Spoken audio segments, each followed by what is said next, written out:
Thanks for everybody who's tuning in. Let's do it. Okay.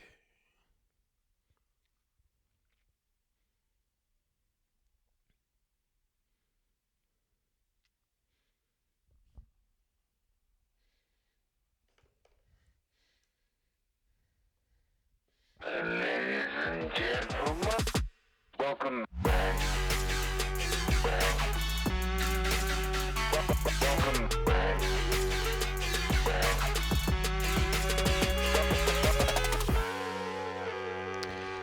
What's up, guys? Welcome back to Thin the Herd. It's your host, as always, Alex Gettlin, and my guest today is nobody. It's just me doing a solo podcast tonight. It's late Thursday here. Still tuning in from Georgia.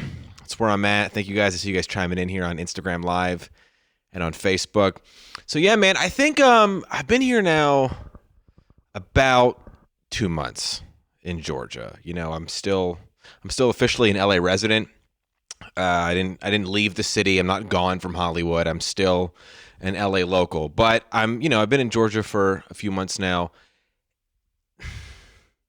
I think we're all like, I think everybody's had one of these, where you're like, okay, I got it. I'm over it. I'm over quarantine. I'm over shelter in place. I'm ready to go back to my life. I think we've all kind of gotten to that point. And I think for me, I'm there. Today was one of those days where I felt like, and it wasn't, the weird thing is, it wasn't even for anything specific. It wasn't for anything in particular. Nothing happened.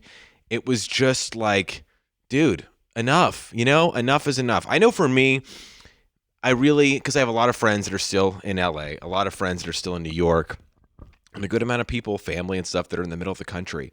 And I think for me, today was definitely one of those days that really highlighted how different we all feel. Like, everybody wants to think what they've decided to do in this situation is the right move. You know what I mean? Like, first of all, nobody has a clue. I think we can all agree on that. I know it's hard to sometimes, just accept that, but I really feel like we would all be better off if we just accepted that nobody knows what the hell's going on, right? It's just, we don't.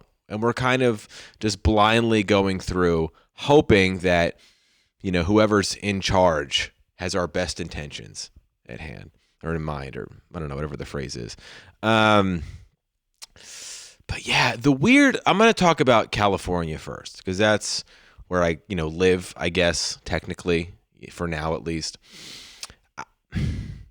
It's really tough because I really get that we're all trying to just figure out what we're supposed to be doing, right? But I don't know, man. Something about it just I'm not quite sure. Like, I don't really get what the plan is. I think that's what it is. What's up, Mark? I see you watching. The sound is out of sync with my mouth on Instagram? Okay, weird. I don't know how to fix that, but thank you for the heads up. If you're watching on Facebook too, I'm streaming this on Instagram. Anyway, let me get back to what I was trying to say here. I understand, like, we have to shelter in place. We got to look out for everybody's health and public safety.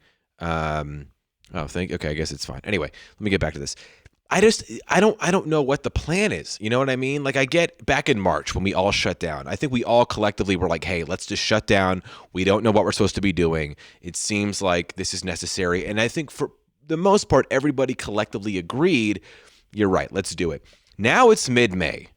And I think we're kind of like, all right, what the fuck is the plan? Because if the plan is, well, we got to do this till there's a vaccine, you can't. That's ridiculous. You can't do that.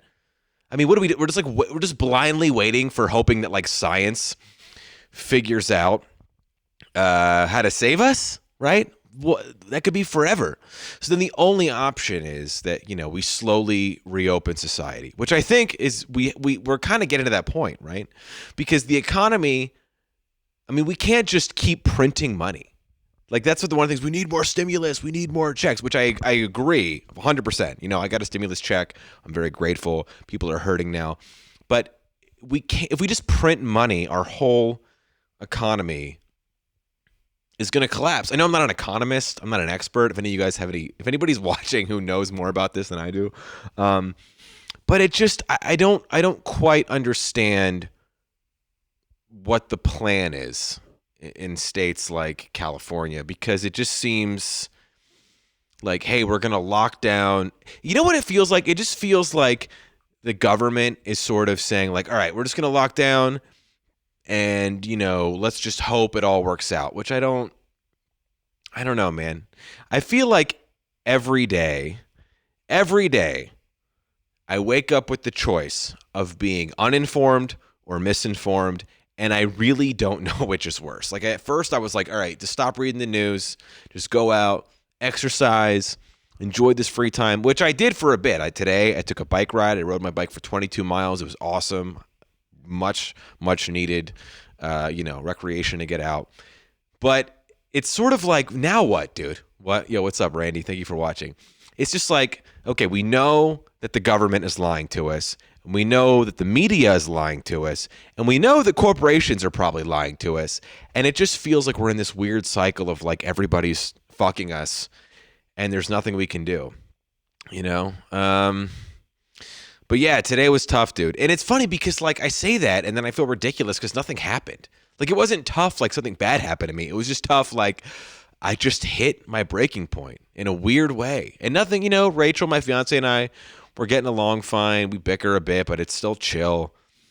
There's nothing that happened. It's really, I think for me, I think what it is, I can say this, and I think a lot of people feel the same way. I'm at the point now where I've sort of lost faith in all of the institutions that I used to trust, like have our best intent. I don't even think it's like malicious. I don't think like the mayor of LA is trying to do some power grab. I know there's conspiracy theories like, oh, masks are there to keep us complacent. They're trying to do, group control. I don't buy into that shit. I don't think that's what's going on. But it does feel sort of, it does feel like it's a lot more of they're covering their asses than trying to like take care of us, if that makes sense, And again, I don't know, man. I'm not an expert. I don't know anything more than anybody else, but I definitely know that this is not, it's not a sustainable system. And it really, how I know that it definitely hit me today in a way that's like, oh boy. I've always kind of rolled my eyes at cryptocurrency, not because I know anything about it, just because I'm like, I don't know, man. Like that all seems super volatile. I think for now, I'm just going to try and earn money, pay bills. I'll kind of like learn about crypto when I get to it. And today, for the first time, I really felt like, yeah, I think in my lifetime, I'm going to see the complete collapse of the American dollar. I probably need to learn how to like I'll give you an example, right? Like I've heard stories, not even heard stories. I've learned in history class, that like a lot of Jews during the Holocaust learned about precious stones because it was a very easy way to take a large amount of currency if they had to flee, right? It was something that was diamonds, very valuable. They always are valuable across every corner of the globe. So if they had to flee, they had their value stored in these precious stones. And it's like, I just mention that because it feels like more and more now, like we're just like we're getting these checks, right? We're getting unemployment, hopefully. And then it's like this is the first time I really feel like money it's not real.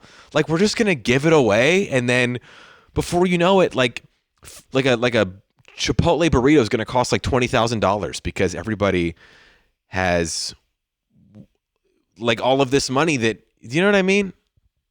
Max, what do you mean the video quality is too high? What are you talking about? Oh, you're just making fun of me. My brother in baldness, Max Kesterbaum. Yeah, thank you guys for chiming in on Instagram, Facebook, all that stuff. Yeah, so anyway, so for me, it's been very hard. This is the longest I've ever gone not doing stand-up. I think almost anyone who's a comedian, this is the longest we've ever gone without doing stand-up. And some people are doing Zoom shows. I'm not against Zoom shows.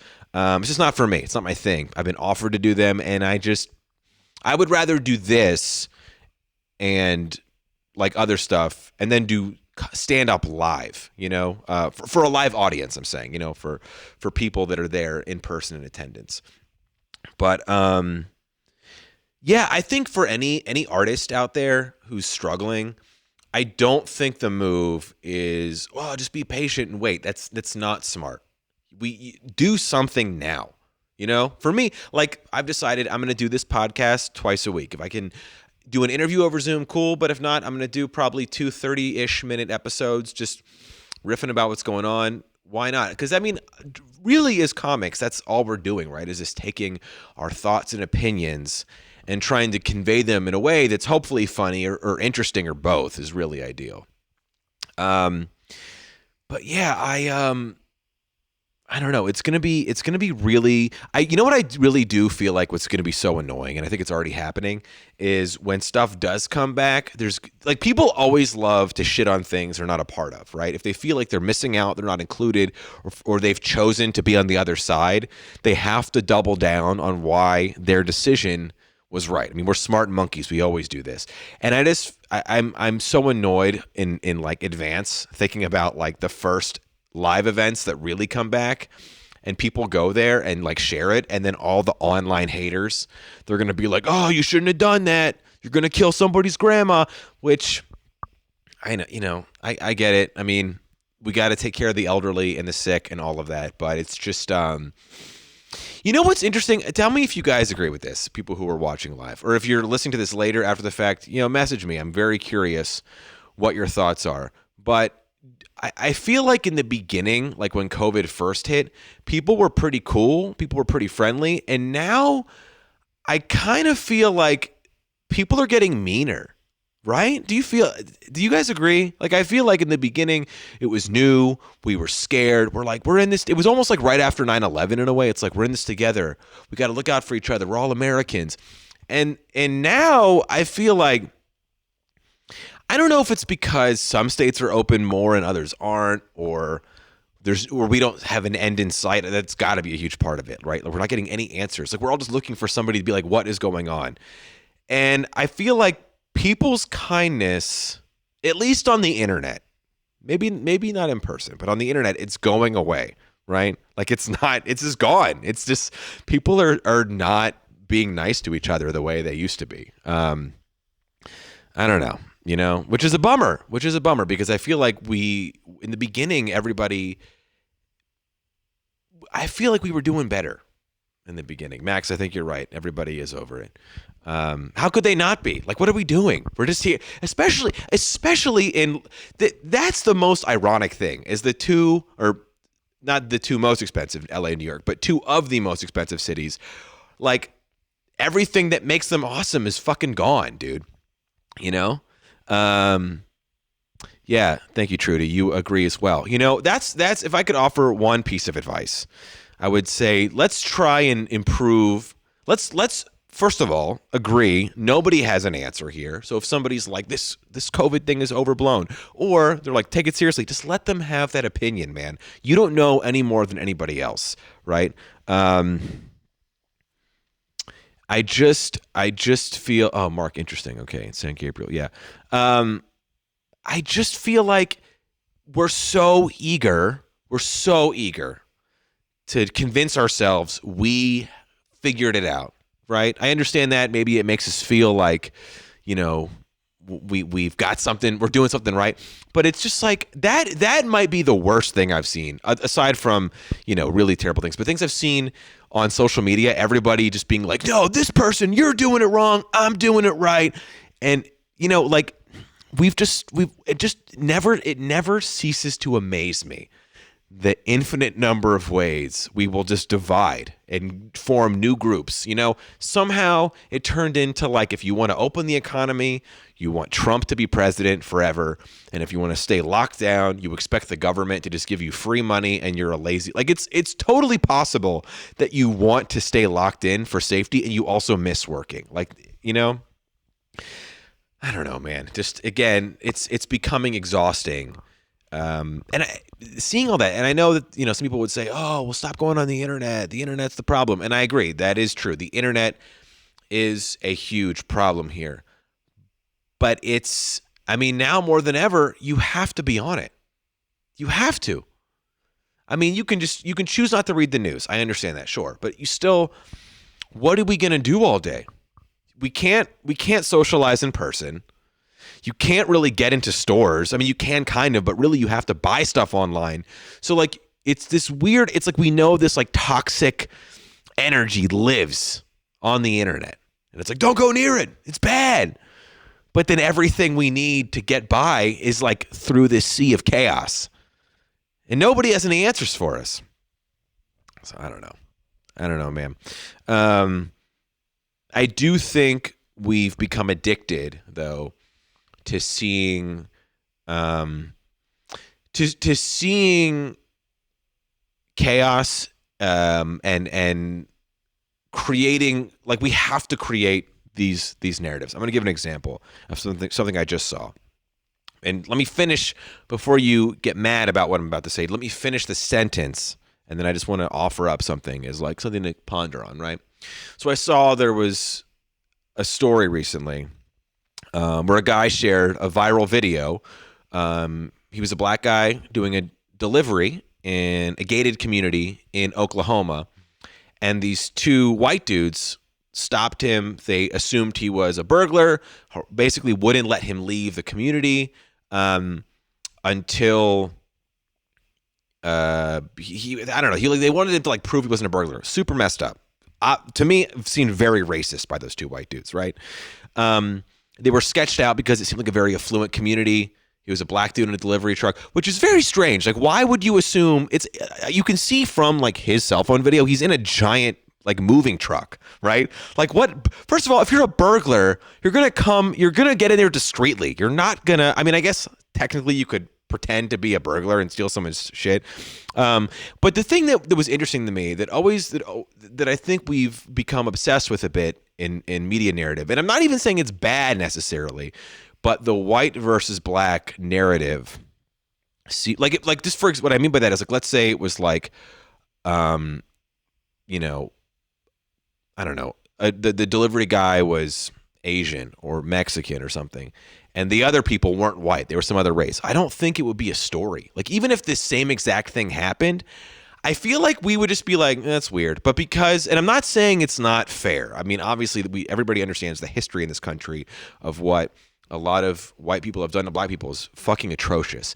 But it is interesting that like when, like, the math of that narrative always is the most sensational in the media, right? I hope that makes sense what I'm trying to say here, right? Like, even if it was the same thing, like two Asian people were suspicious of like an Indian looking guy thinking he was a burglar, that story's not interesting because the narrative, it's just so, and again, I side with the driver. I saw the video. It really looked like these two white dudes were being shitheads, but it's like, it feels like we're trapped in this sort of thing where it's like a self-fulfilling cycle, right? Like, we know that terrible things have been done by white people to black people historically in this country. Most people, I would think, anyone rational would never argue against that. But then we sort of are trapped in this narrative where, like, when it happens, it's so egregious and it's so upset. I mean, I was upset by this video too.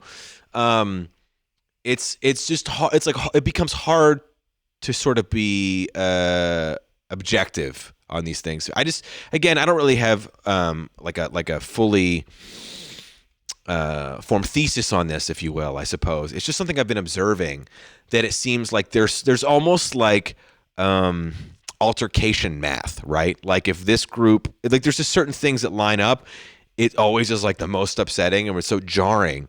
And I don't know. It's a bummer. It's a bummer, dude. I just wish, I guess really what I wish is there was a way that we as humanity were more excited to see happiness on the internet. You know, it's so odd how, and again, I'm fully guilty of this. I take full blame for myself, but it's so weird how, like, we know deep down, that, you know, we know deep down these things are bad. They're wrong. We don't want to see negativity, but like, we can't look away. We can't stop ourselves. It's so addictive. And it's true with our celebrities too. Like, there was, I'll make this brief. because it's not super interesting.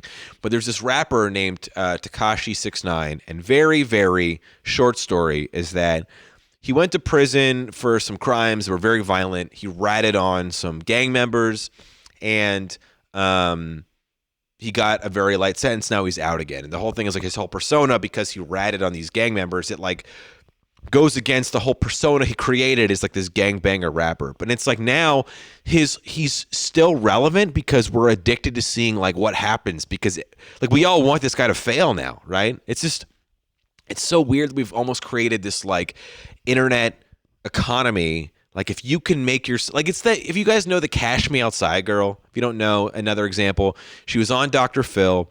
She was one of these like crazy teens that's out of control. And she just became famous because we're all like, oh, what a degenerate. And now she's like a millionaire. I mean, maybe not anymore, but she was for a bit. And it's just weird. I mean, I guess that's sort of like the you know, in a way, the success of Donald Trump. I mean, I know like he's the president, so like you have to pay attention because he controls the nukes and whatnot. But it's sort of odd that like we hate the guy, or I won't say we. I actually don't hate him as much as most people. I'm not a fan, but I'm not like I have more important things to worry about day to day.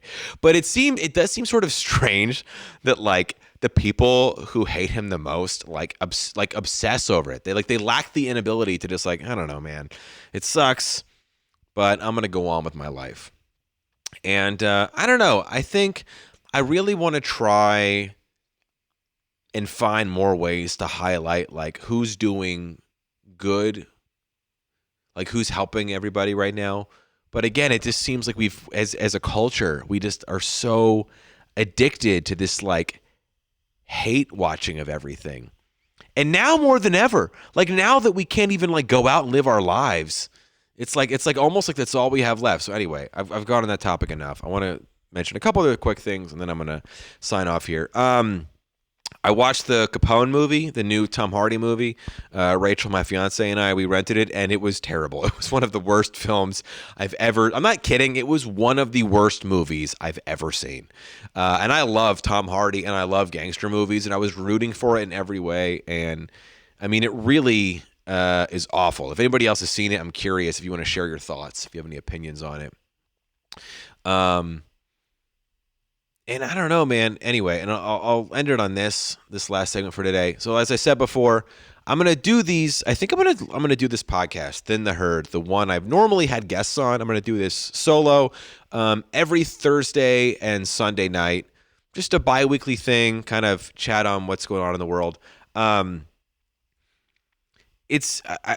most.